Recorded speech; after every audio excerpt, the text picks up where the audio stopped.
জয় মা মনসার জয়, জয় ভোলেনাথের জয়।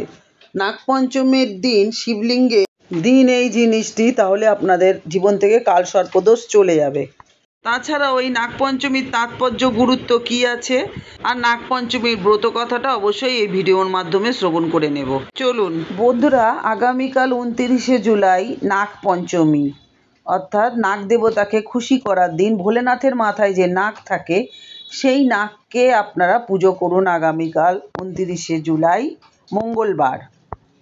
হিন্দু শাস্ত্র অনুসারে শ্রাবণের শুক্লা পঞ্চমী তিথিতে নাগের পূজার পর্বকেই নাগপঞ্চমী বলা হয়। আর এই বছর নাগপঞ্চমী পড়েছে 29শে জুলাই, অর্থাৎ আগামীকাল মঙ্গলবার। সাধারণত এই নাগপঞ্চমী হরিয়ালি তীরে 2 দিন বাদে পড়ে। এই নাগপঞ্চমীর দিনটা ভগবান এবং নাগ দেবতাকে সমর্পণ করা হয়। অর্থাৎ ভগবান শিবের মাথায় যে এই যে সাপ থাকে, এই সাপকেই আমরা নাগপঞ্চমীর দিন পুজো করি। বিস্তারিত বলার আগে প্রতিদিনের মতো একবার বলে নেব, নতুন হয়ে থাকলে অবশ্যই আমার চ্যানেলটা সাবস্ক্রিপশন করে পাশে থাকুন, সকলের সাথে শেয়ার করুন, লাইক ও কমেন্ট করুন, আর বলবো অল বাটনে প্রেস করে রাখুন, তাহলে আমি ভিডিও দিলেই আপনারা সঙ্গে সঙ্গে নোটিফিকেশান পেয়ে যাবেন। তো চলুন আজকে আমি চলে যাই নাগপঞ্চমী নিয়ে কিছু বিস্তারিত আলোচনা। বলা হয় এই দিন সাপেদের পুজো করলে পরে নাগ দেবতা ভীষণই প্রসন্ন হয়, আর সমস্ত খারাপ দোষ এবং সাপের ভয় থেকে আপনারা মুক্তি পাবেন এই নাগ পঞ্চমীর দিন নাগের পুজো করলে। মহিলারা নিজের ভাই এবং তার পরিবারের ভালোর জন্য, তাদের মঙ্গলের জন্য এই নাগ দেবতার পুজো করে। আর এই উৎসব ভারতের সাথে সাথে নেপালেও মানা হয়। এই নাগপঞ্চমীর দিন সমস্ত সাপেদের নাগ মা হিসাবে আমরা পুজো করি এবং মেনে থাকি। তো চলুন দেখে নিই এই নাগপঞ্চমীর দিন মা মনসাকে আমরা কী ভোগ প্রদান করতে পারি। সব ভক্তরা আমরা এই দিন মা মনসার মূর্তির সামনে, অর্থাৎ মা ভোলেনাথের যে সাপযুক্ত যে মূর্তি, সেই মূর্তির সামনে আমরা দুধ অর্পণ করতে পারি বা দুধ দিয়ে তাকে অভিষেকও করতে পারি। তাছাড়া চাল, ক্ষীর এসবও আমরা ভোগ হিসাবে অভিষেক করতে পারি। এই ক্ষীর কিন্তু বানানোর সময় আমরা অবশ্যই তাতে চাল দেব, দুধ দেব, কিশমিশ, বাদাম, পেস্তা এসব দিয়ে বানাতে হবে। সুন্দর করে ক্ষীর বানিয়ে তবেই কিন্তু সেটা দিয়ে এই সাপ বা নাগ দেবতাকে আমরা পুজো করতে পারবো। এই নাগপঞ্চমী হিন্দুরা, জৈনরা এবং বৌদ্ধ ধর্মাবলম্বী লোকরাও কিন্তু পালন করে। যে এই নাগপঞ্চমীর তাৎপর্য হলো, নাগপঞ্চমী সাপের পুজো করার দিন হিন্দু ধর্মের সাপকে দেবতা হিসাবে বিবেচনা করা হয় এবং এটি শুভ এবং সমৃদ্ধির প্রতীক। নাগপঞ্চমীর পুজো করা হলে সাপ বা সাপের কামড় থেকে আপনারা সুরক্ষা পেতে পারেন বলে বিশ্বাস করা হয়। নাগপঞ্চমী একটি ঐতিহ্যবাহী উৎসব যা বহু বছর ধরে পালিত হয়ে আসছে। এই উৎসবটি হিন্দু সংস্কৃতির একটি গুরুত্বপূর্ণ অংশ। নাগপঞ্চমীর প্রকৃতির প্রতি শ্রদ্ধা এবং সাপ সহ সকল প্রাণীর প্রতি সহানুভূতিশীল প্রদর্শনের একটি উৎসব বলা যেতে পারে। নাগপঞ্চমীর দিনে যেটা করা হয়, সাপের মূর্তি বা সাপের পুজো করা হয়। কিছু জায়গায় জীবন্ত সাপকেও কিন্তু পুজো করা হয়। নাগ দেবতার কাছে সুরক্ষা, সমৃদ্ধি এবং মঙ্গলের জন্য আমরা প্রার্থনা করি। ওই দিন দুধ, ফল, দুধ দিয়ে আমরা নাগ দেবতাকে পুজো করে থাকি। এই দিনে বিভিন্ন জায়গায় মেলা হয়, সাংস্কৃতিক অনুষ্ঠানও হয় এই উৎসবকে ঘিরে।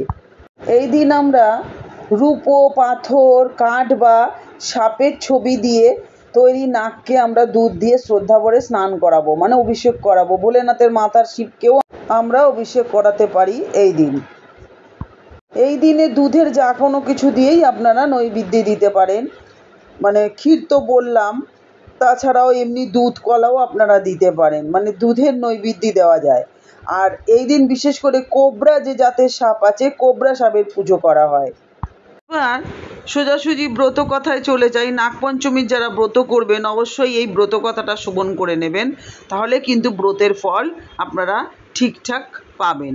তো মূলত নাগপঞ্চমীর ব্রত কথা কদ্রু এবং বিনতার কাহিনী এবং জন্মজয়ের সর্পযজ্ঞের আখ্যান নিয়েই তৈরি।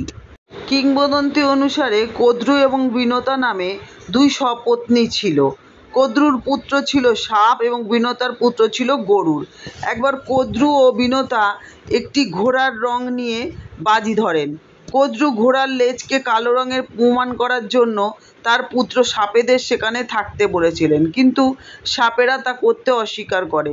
তখন কদ্রু তাদের অভিশাপ দেয় যে তোমরা সবাই জন্মজয়ের সর্পযজ্ঞে ভস্মীভূত হবে। এই অভিশাপের কারণে জন্মজয় সর্পযজ্ঞ করেন, যেখানে সমস্ত সাপকে হত্যা করার চেষ্টা করা হয়েছিল, কিন্তু আস্তিক নামে এক ঋষি এসে সেই যজ্ঞ বন্ধ করেন এবং সাপেদের রক্ষা করেন। আরেকটি কিংবদন্তি অনুসারে ভগবান কৃষ্ণ এবং কালীয় নাগকে দমন করেছিলেন। এছাড়াও স্কন্দ পুরাণ অনুসারে স্বয়ং শিব নাগপঞ্চমীর ব্রত পালনের বিধি বর্ণনা করেছেন, তবে এই ব্রতের পৌরাণিক কোনো কাহিনী তিনি শোনাননি। আসলে এই ব্রতের কোনো পৌরাণিক কাহিনী নেই, একটি লৌকিক কাহিনী যেটা লোকপুরাণে পাওয়া গেছে, সেটাই আমি এখন আপনাদের সামনে বলছি। এক বামনী ছিল, তার ছিল 3 ছেলে আর 3 ছেলের বউ। বামনী ভারী কিপটে ছিল, বৌমাদের ভালো মন্দ রেঁধে বেড়ে তেমন খেতে দিত না। তাই নিয়ে 3 বউয়ের আফসোসের শেষ ছিল না। তখন শ্রাবণ মাস, রিমঝিম করে বৃষ্টি পড়ছে। বৃষ্টি কিছুতেই থামছে না দেখে ভিজতে ভিজতে 3 বউ গেল পুকুর ঘাটে চান করতে। বৃষ্টিতে ভিজে বেশ ঠান্ডাও লাগছিল, তাই চান করতে করতে বড় বউ বলল, আহারে, এমন বাদল দিনে বাপের ঘরে থাকলে মনের মতো করে খিচুড়ি রেঁধে কেমন গরম ভাত বেড়ে খেতাম। তারপর দুঃখ করে দীর্ঘ নিঃশ্বাস ফেলে বলল, এখানে তো আর স্বাদ মিটিয়ে খাওয়ার জো নেই। তখন মেজ বউ বলল, আমি তো বাপের বাড়িতে থাকলে গাওয়া ঘিয়ে গরম গরম লুচি ভেজে খেতাম, কিন্তু যদির কথা নদীতে সাত করে দুঃখই সার। বাপের বাড়ির কথা উঠতেই ছোট বউ লুকিয়ে চোখের জল ফেলল। তার বাপের বাড়িতে কেউ নেই, বাপ নেই, মা নেই, কেউ নেই। সদর 2 ভাই ছিল, বছর আগে তাদের সাপে খেয়েছে। সে চোখের জল মুছে বলল, দিদিরা দুঃখ করো না, খিচুড়ি লুচি না পারি, আজ তোমাদের গরম গরম ভাত আর শোল মাছের ঝোল খাওয়াবো। এই পুকুরে 1 হাত 1.5 হাতের শোল পাওয়া যায় শুনেছি। এখান থেকে যদি একটা মাছ ধরে নিয়ে যাওয়া যায় তাহলে হয়তো শাশুড়ি ঠাকুরন রাঁধতে দিতে আপত্তি করবেন না। কথা শেষ হতে না হতেই 2 খানা শোল জলের ওপর হুঁশ হুঁশ করে ভেসে উঠল। অমনি ছোট বউ তাদের ঝটপটিয়ে ধরে ফেলল। তাই দেখে আঁশ মিটিয়ে খাবার আশায় বড় মেজর মুখে হাসি ফুটল। বাড়ি ফিরে ছোট বউ মাছ 2 খানা হেসেল ঘরে ঝুড়ি ঢেকে রাখলো। তারপর খানিক কাজকর্ম সেরে বটি দিয়ে মাছ কাটতে এলো, কিন্তু ঝুড়ি তুলতেই সে দেখলো তাতে তো 2 চোখ কপালে উঠে আতকে একেবারে ভিমরি খাওয়ার জোগাড়। মাছ কোথায়, এই যে 2খানা সাপ। ছোট বউ আতকে উঠল দেখে নাগেরা সাহস জুগিয়ে মিষ্টি করে বলল, ভয় পেও না দিদি, পুকুর ঘাটে তোমার দুঃখ দেখে আমাদের কষ্ট হয়েছে, তাই মাছের রূপ ধরে ধরা দিয়ে তোমার সঙ্গে এসেছি। নাগেদের দংশনে তোমার ভাই মরেছে, তাদের তো আর ফিরিয়ে দেওয়ার সাধ্য নেই, তবে তোমার বাপের বাড়ি না থাকার যে দুঃখ সে আমরা ঘোচাতে পারি। আজ থেকে আমরা তোমার ভাই, আর আমাদের বাড়ি তোমার বাপের বাড়ি। চলো দিদি, আমাদের সঙ্গে বাপের বাড়ি চলো। ওই যে আগে বলছিলাম না যে ভাইদের মঙ্গল কামনায় এই ব্রত করে মহিলারা, তো দেখছেন এই সময় কিন্তু রাখি, সব কিছু মিলে গেল কেমন। সাপেরা তো ভাই হয়ে গেল ওর।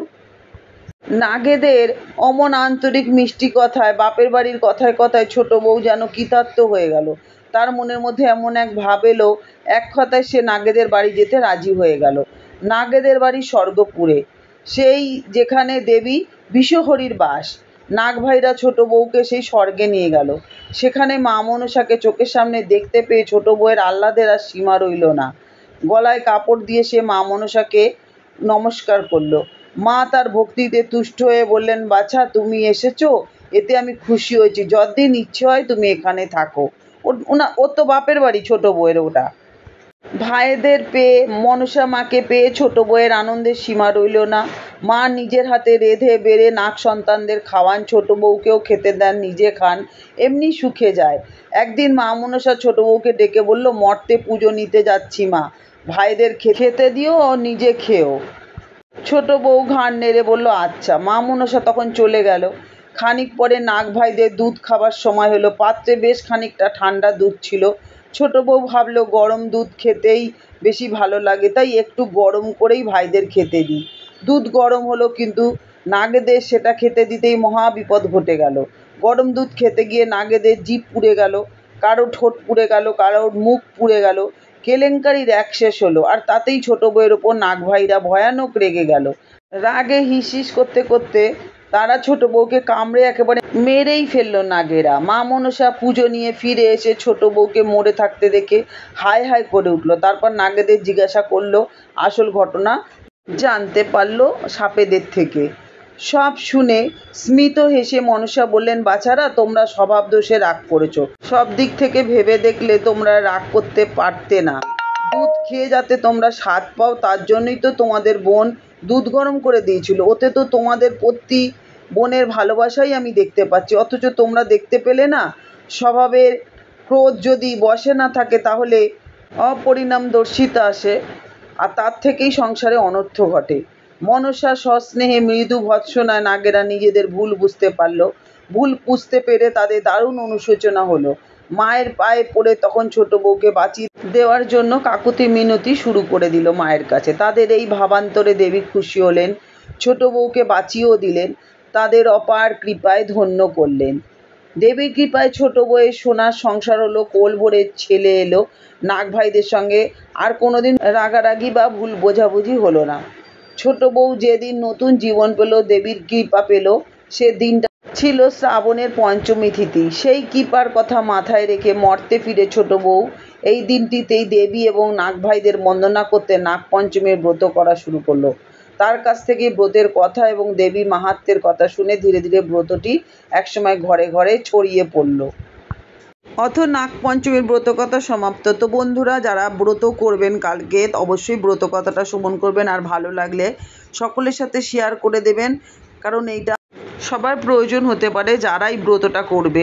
তো যাই হোক বন্ধুরা, কেমন লাগলো ভিডিওটা অবশ্যই আমাকে কমেন্টের মাধ্যমে জানাবেন। আর বলবো, এতক্ষণ আমার সাথে থাকার জন্য, আমার কথাগুলো শোনার জন্য অসংখ্য ধন্যবাদ। সবাই মা মনসার কৃপায়, ভোলেনাথের কৃপায় ভালো থাকুন, সুস্থ থাকুন, সুন্দর করে ভোলেনাথের পুজো করুন, মা মনসারও পুজো করুন। কালকে নাগপঞ্চমী।